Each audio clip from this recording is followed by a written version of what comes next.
বিসমিল্লাহির রহমানির রহিম। আসসালামু আলাইকুম। গরুর মাংস নিয়েছি, আর গরুর মাংসটা হচ্ছে আমি রান্না করব, ভুনা করব আসলে গরুর মাংসটা। তো এখানে গরুর মাংস ধুয়ে একদম ভালোভাবে নিয়েছি, আর এখানে মোটা করে আমি পেঁয়াজ কাটি। বরাবরের মতো আমি সব সময়ই বলি, আমি গরু মাংস ভুনা করি বা কালো ভুনা যেটাই বলেন না কেন, বা একটু ঝোল করলেও কিন্তু আমি এইভাবে পেঁয়াজটা মোটা মোটা করে কেটে দিই। আর এটা কিন্তু গোটা থাকে না, এটা একদমই গলে যায়। আর এখানে হচ্ছে গিয়ে সব রকম গরম মশলা দিয়েছি, কালো এলাচ, সাদা এলাচ, তেজপাতা, দারুচিনি এবং একটু শাহি জিরা। তো এটাও আমি এখন দিয়ে দিলাম। আর এখানে দিয়ে দেব আমি গোলমরিচের গুঁড়া, স্বাদ মতো লবণ দিয়ে দেব। অবশ্যই লবণটা স্বাদ মতো দিতে হবে। আর হচ্ছে গিয়ে এখানে দিয়ে দেব মরিচের গুঁড়া। আপনারা যে যেমনটা ঝাল খাবেন ঠিক ওই পরিমাণে দিয়ে দিবেন। আমি এখানে গোটা 3টা কাঁচামরিচ দিয়ে দিব।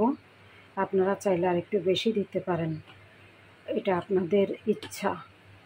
এখানে দেখেন একদম ফুল 1 চামচ ধনিয়া গুঁড়া দিয়ে দিলাম আমি, এটা টেবিল চামচ, কোয়ার্টার টেবিল চামচ।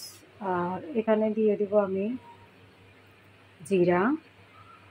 জিরা গুঁড়া, আর একটুখানি জিরা গুঁড়া আমি দিব এখানে, কারণ গরুর মাংস একটু লাগবে আর একটু আমার কোয়ান্টিটি অনুযায়ী। তো যাই হোক দিয়ে দিলাম। আর এখানে এখন দিয়ে দিব গরম মশলা গোটা দেওয়ার পরেও আমি দিয়ে দিব রাঁধুনি গরম মশলার গুঁড়া, আমি রাঁধুনিটা ইউজ করি। আর এখানে দিয়ে দিব হলুদ গুঁড়া। এই কথাটাও আমি সবসময় বলে থাকি, মাংসের মধ্যে অনেকেই অনেক আপুকে দেখেছি হলুদ গুঁড়াটা খুব কম দেন, কিন্তু আমার কেন জানি মনে হয় মাংসতে পরিমাণ মতো হলুদ গুঁড়া দিতেই হবে, না হয় মাংসের কালারটা সুন্দর আসবে না। এটা আমার সম্ভবত এটা আমারই সমস্যা। যাই হোক, আমি যা করি আমি একটু হলুদটা ওইভাবেই দিই যেন আমার কালারটা সুন্দর আসে এবং খেতে টেস্ট হয়। এটা দিয়ে দিলাম আদা বাটা দিয়ে দিলাম 3 চামচ। এখন দিব রসুন বাটা। যেহেতু আমার পেঁয়াজ কেটে দিয়েছি, এজন্য এখানে শুধুমাত্র আমি রসুন এবং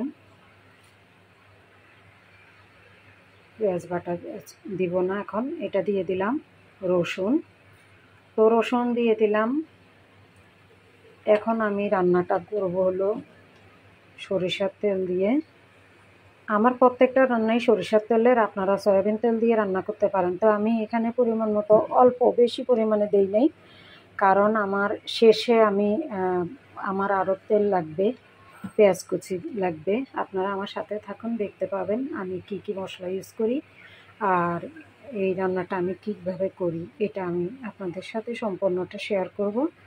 আর হচ্ছে আজকে আরেকটা স্পেশাল আছে, সেটা হচ্ছে আমি চালের গুঁড়ার রুটি তৈরি করব, মানে চালের আটার রুটি তৈরি করব, আর গরু মাংস ভুনা থাকবে।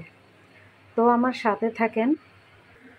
তো আমি ভালোভাবে মেখে নিয়েছি মশলাটার সাথে, সম্পূর্ণভাবে আমি মেখে নিয়ে এখন চুলায় বসিয়ে দিলাম।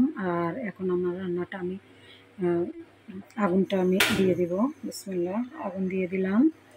আর এখন কিছুক্ষণের জন্য আমি ঢেকে রাখবো, আর অনেকটা পরে আমি চুলা থেকে নামাবো, মানে ঢাকনাটা আমি উঠিয়ে দেখব। তো এখানে আমি চালের রুটি করার জন্য পানি বসিয়ে দিলাম, আর সামান্য একটু লবণ দিয়ে দিলাম, আর চালের কাই করে নেব রুটি করার জন্য। তো আমি কষাচ্ছি, মাংসটা খুব ভালোভাবে কষাতে হবে, কারণ মাংস যত বেশি কষাবেন টেস্ট তত বেশি আসবে। যেহেতু আমি ভুনা করব, তো একটু একটু করে পানি দিব। এখনও যদিও আমি পানি দেওয়া শুরু করিনি, কারণ মাংস থেকে যে পানি এসে উঠেছে ওইটাই শুকাতে অনেক টাইম লেগে যাবে। তো যাই হোক, আমার মাংস রান্নার রেসিপি অনেক আছে আমার ইউটিউব চ্যানেলে, আমার আফসানা রনি আমার ইউটিউব চ্যানেলের নাম, আর আমার পেজেও আছে, আমার পেজের নাম হচ্ছে আফসানা আক্তার।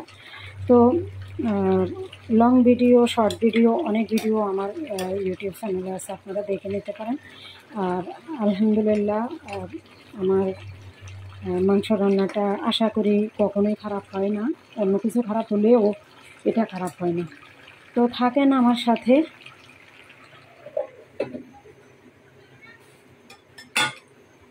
তো আমি এখনও পানি দিইনি, মাংসতে যেটুকু ঝোল উঠেছে ওই ঝোলটাতেই এখনও আমি মাংসটা কষিয়ে নিচ্ছি।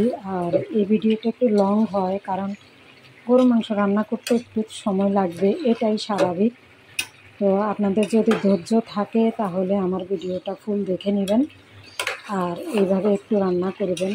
সবারই রান্না মজা, সবারই ভালো রান্না করতে পারে, বাট এইভাবে একদিন একটু রান্না করে খেয়ে দেখবেন কতটা মজা লাগে, বা লাগে কি না, না লাগলেও কমেন্টস করে জানাবেন।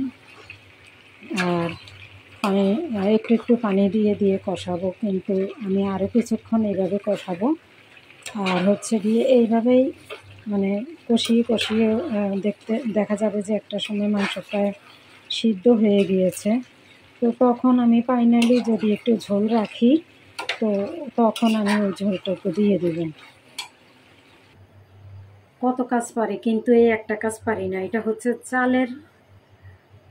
চালের গুঁড়া দিয়ে রুটি তৈরি করতে পারি না, এটা একটা সমস্যা আমার। তো আঁকা বাঁকা হবে, কিছু মনে করবেন না। আমি এইভাবে সবগুলো রুটি বানিয়ে নেব, বেশ কয়েকটা রুটি, প্রায় 7-8টা রুটি হবে।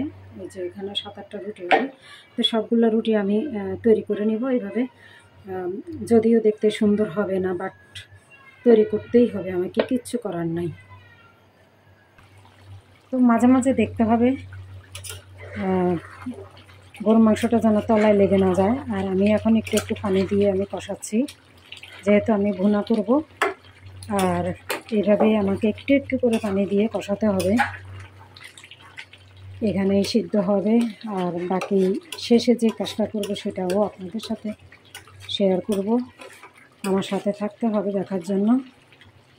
তো রুটিগুলো তো বানিয়ে নিলাম, 7-8টা রুটি হয়েছে। মাংস ভুনাটা আমার হয়ে গেল। আর এখন আমি যে কাজটা করব, একটুখানি মনে হয় যেন লেগে গেছে, যাই হোক ওইভাবে লাগেনি, আল্লাহর কাছে মাফ চাই, আল্লাহ মাফ করে দিয়েছেন হয়তো বা। তার আগে আমি উঠিয়ে ফেলব। তো এখন আমি যে কাজটা করব সেটা হচ্ছে, আপনারাও এই কাজটা করবেন, কারণ এটা না করলে তরকারির টেস্ট আসে না।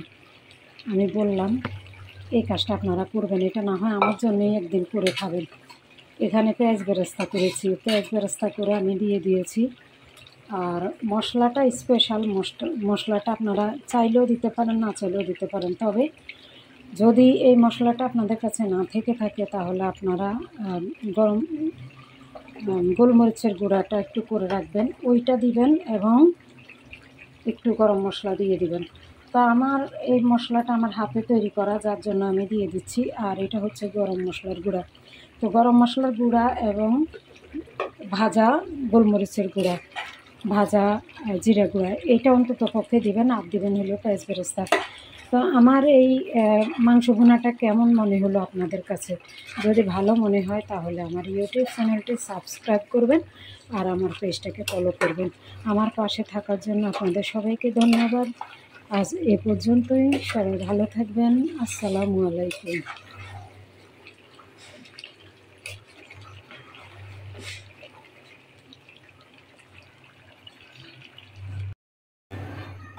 চালের একটা রুটি ভাজতেছি।